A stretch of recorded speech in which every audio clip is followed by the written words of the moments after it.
اعوذ باللہ من الشیطان الرجیم بسم اللہ الرحمن الرحیم وَإِذْ أَوْحَيْتُ إِلَى الْحَوَارِيِّينَ أَنْ آمِنُوا بِي وَبِرَسُولِي قَالُوا آمَنَّا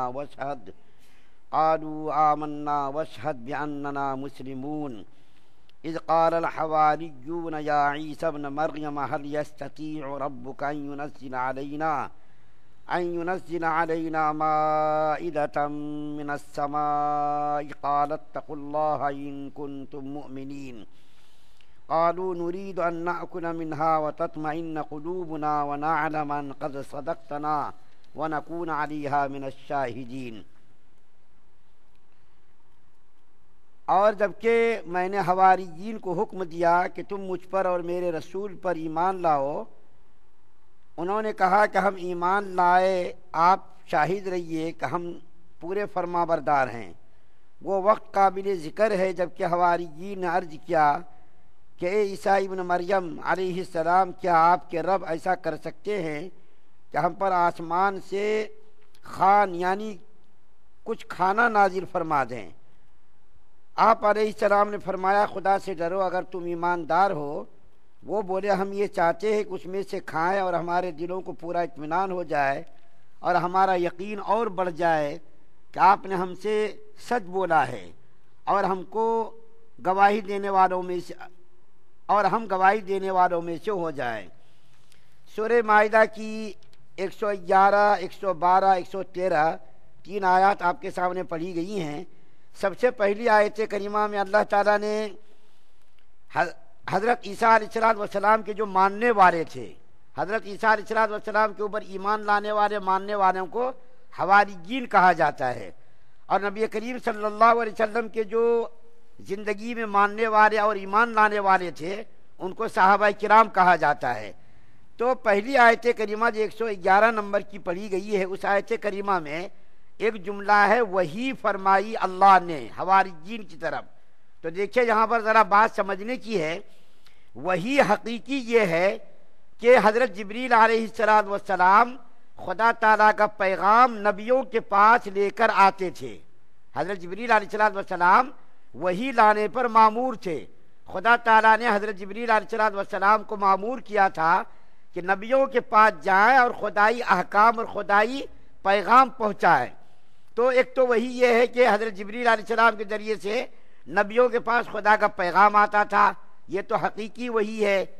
ایک وحی مجازی وحی ہے جس کے معنی کیا ہے؟ دل میں ڈالنا۔ یہ نبی کے اوپر وحی ہونا ضروری نہیں ہے۔ ایک تو حقیقی وحی ہے کہ خدا کا پیغام نبیوں کے پاس حضرت جبریل علیہ السلام لاتے تھے، لیکن غیر نبی کی طرف جو وحی کی نسبت کی گئی ہے اس کا مطلب کیا ہے؟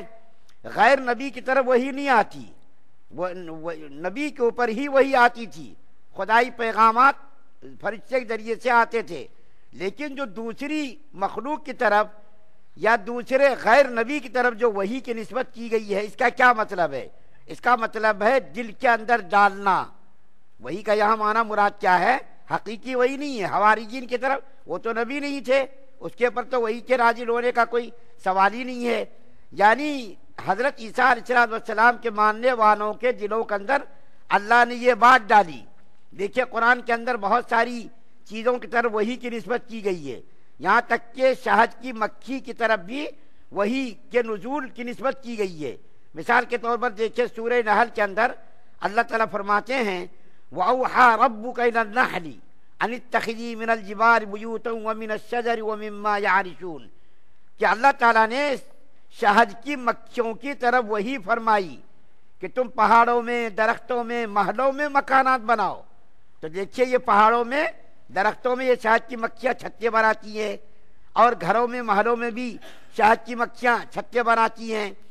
میں جب مہاراشٹر میں تھا مجھ کو بات یاد آئی، وہاں کی جو مسجد تھی، مسجد کے اندر شہد کی مکھیوں نے گھونسلہ چھتا بنایا تھا۔ بہت ساری کوششیں کی گئیں کہ ان چھتوں کو ختم کر دیا جائے، یہاں تک کہ آگ سے جلا بھی دیا گیا، لیکن وہ مکھیاں اڑ کے آتی تھی، پھر وہاں پر آ کر کے چھتا بناتی تھی۔ مسجد کے اندر بہت بڑا چھتا، بہت کوشش کی گئی، لیکن جو ہے وہ مکھیاں گئی نہیں۔ بہت دنوں تک، سالوں تک لوگ ڈرتے رہے کہ کہیں مکھیاں وہ حملہ نہ کر دے، لیکن کسی کو تکلیف نہیں پہنچائی۔ تو دیکھیے شہد کی مکھی کی طرف بھی وہی کی نسبت کی گئی، لیکن یہ حقیقی وہی نہیں ہے، بلکہ شہد کی مکھیوں کے دلوں کے اندر اللہ نے یہ القاء کیا کہ تم جنگلوں میں، پہاڑوں میں، درختوں میں اور محلوں میں مکانات بناؤ۔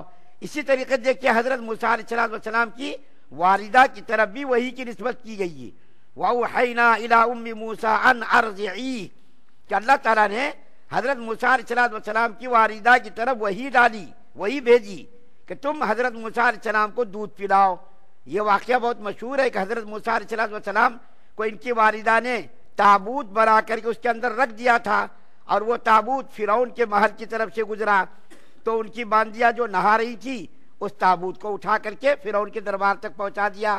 تو حضرت موسیٰ علیہ السلام کے لیے عورتیں تلاش کی گئی، دودھ کون پلائے؟ کسی عورت کا بھی دودھ حضرت موسیٰ علیہ السلام نے قبول نہیں کیا۔ حضرت موسیٰ علیہ السلام کی والدہ کو بلایا گیا تو ان کا دودھ حضرت موسیٰ علیہ السلام نے قبول کر لیا۔ تو دیکھیں یہاں بھی وہی کی نسبت کی گئی، لیکن حقیقی وہی یہاں مراد نہیں، بلکہ اللہ تعالیٰ نے حضرت موسیٰ علیہ السلام کی والدہ کے دل میں یہ بات ڈالی کہ تم اپنے جو ہے موسیٰ علیہ السلام کو دودھ پلاؤ۔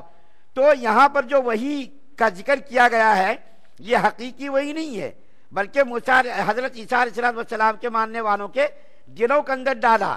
کیا ڈالا؟ میرے اوپر ایمان لاؤ اور میرے رسول حضرت عیسیٰ علیہ السلام پر ایمان لاؤ۔ تو ان لوگوں نے کیا کہا کہ ہم ایمان لائے، اور آپ اس کے گواہ رہیے کہ ہم فرما برداروں میں سے ہیں۔ دوسری آیت کریمہ جو پڑھی گئی 112 نمبر کی آیت کریمہ، اس آیت کریمہ میں حضرت موسیٰ عیسیٰ علیہ السلام کے ماننے والوں کا ایک بیجا مطالبہ ذکر کیا گیا ہے، اور وہ بیجا مطالبہ کیا ہے کہ ان کے ماننے والوں نے حضرت عیسیٰ علیہ السلام سے یہ درخواست کی کہ اے عیسیٰ ابن مریم علیہ السلام، کیا آپ کا خدا آسمان سے ہمارے لیے کھانے کا دسترخوان اتار سکتا ہے کیا؟ یہ انداز، حالانکہ وہ لوگ ایمان والے تھے، اللہ پر اور حضرت عیسیٰ علیہ السلام پر ایمان لانے والے تھے، لیکن انداز دیکھیے کتنا غلط ہے۔ کیا آپ کا رب آسمان سے ہمارے لیے خوان اتار سکتا ہے کیا؟ عربی مائدہ کو کہتے ہیں دسترخوان جو کھانوں سے، مختلف قسم کے انواع و اقسام کے کھانوں سے سجا ہوا دسترخوان ہو، اور اسی نام سے اس سورت کا نام رکھا گیا۔ مائدہ کا ذکر چونکہ یہاں ہے قرآن، چونکہ ان کے لیے دسترخوان آسمان سے اترا تھا، تو اسی مناسبت سے اس سورت کا نام بھی مائدہ رکھا گیا۔ تو ان لوگوں نے یہ درخواست کی کہ آپ کا خدا کیا، یہ کہہ سکتے تھے نا وہ کہ ہمارے خدا کیا آسمان سے خوان ہمارے لیے اتار سکتے کیا، یہ کہہ سکتے تھے، لیکن انہوں نے کہا آپ کا خدا آسمان سے ہمارے لیے کھانوں کا دسترخوان اتار سکتا ہے کیا؟ تو حضرت عیسیٰ علیہ السلام نے فرمایا دیکھو اس قسم کے بیجا مطالبات مت کیا کرو، اگر ہم نے تمہارے لیے یہ دعا کر کے منگوا بھی دیا اور تم نے قبول نہیں کیا اور ایمان نہیں لائے، تمہارے پر عذاب آ جائے گا۔ اس سے پہلی امتوں پر بھی اس قسم کے واقعات پیش آئے۔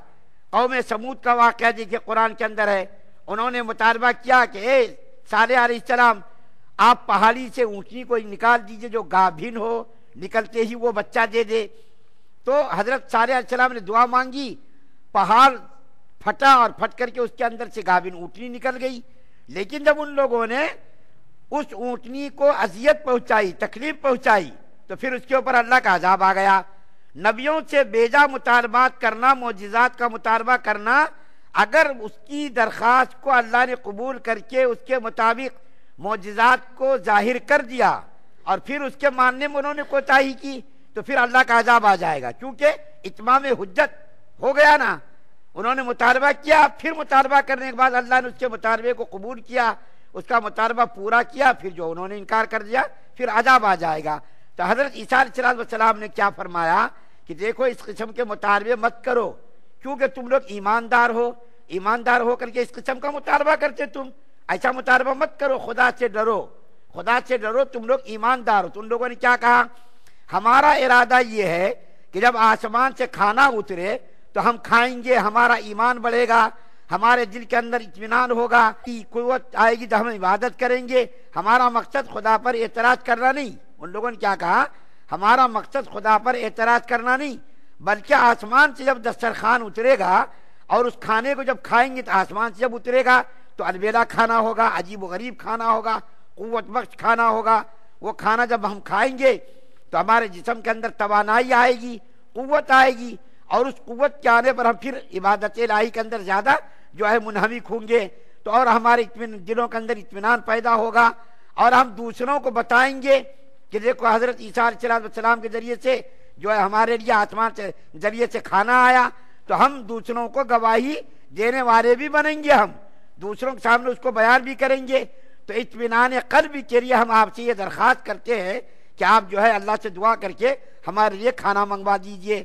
تو اب آگے کی آیت میں یعنی 111 12 13 14 نمبر کی آیت میں اور 15 نمبر کی آیت میں دو آیتوں میں اس کھانے کا تذکرہ ہے کہ حضرت عیسیٰ علیہ السلام نے اللہ سے دعا مانگی، کھانا آیا یا نہیں آیا اس کے بارے میں انشاءاللہ ہم کر بتائیں گے آپ کو کہ جو حضرت عیسیٰ علیہ السلام جو انہوں نے مطالبہ کیا، تو حضرت عیسیٰ علیہ السلام نے دعا مانگ کر کے کھانا آسمان سے اللہ سے نازل کرایا یا نہیں کرایا، کھانے کا دسترخوان آیا یا نہیں آیا، انشاءاللہ اس کو کر بیان کریں گے۔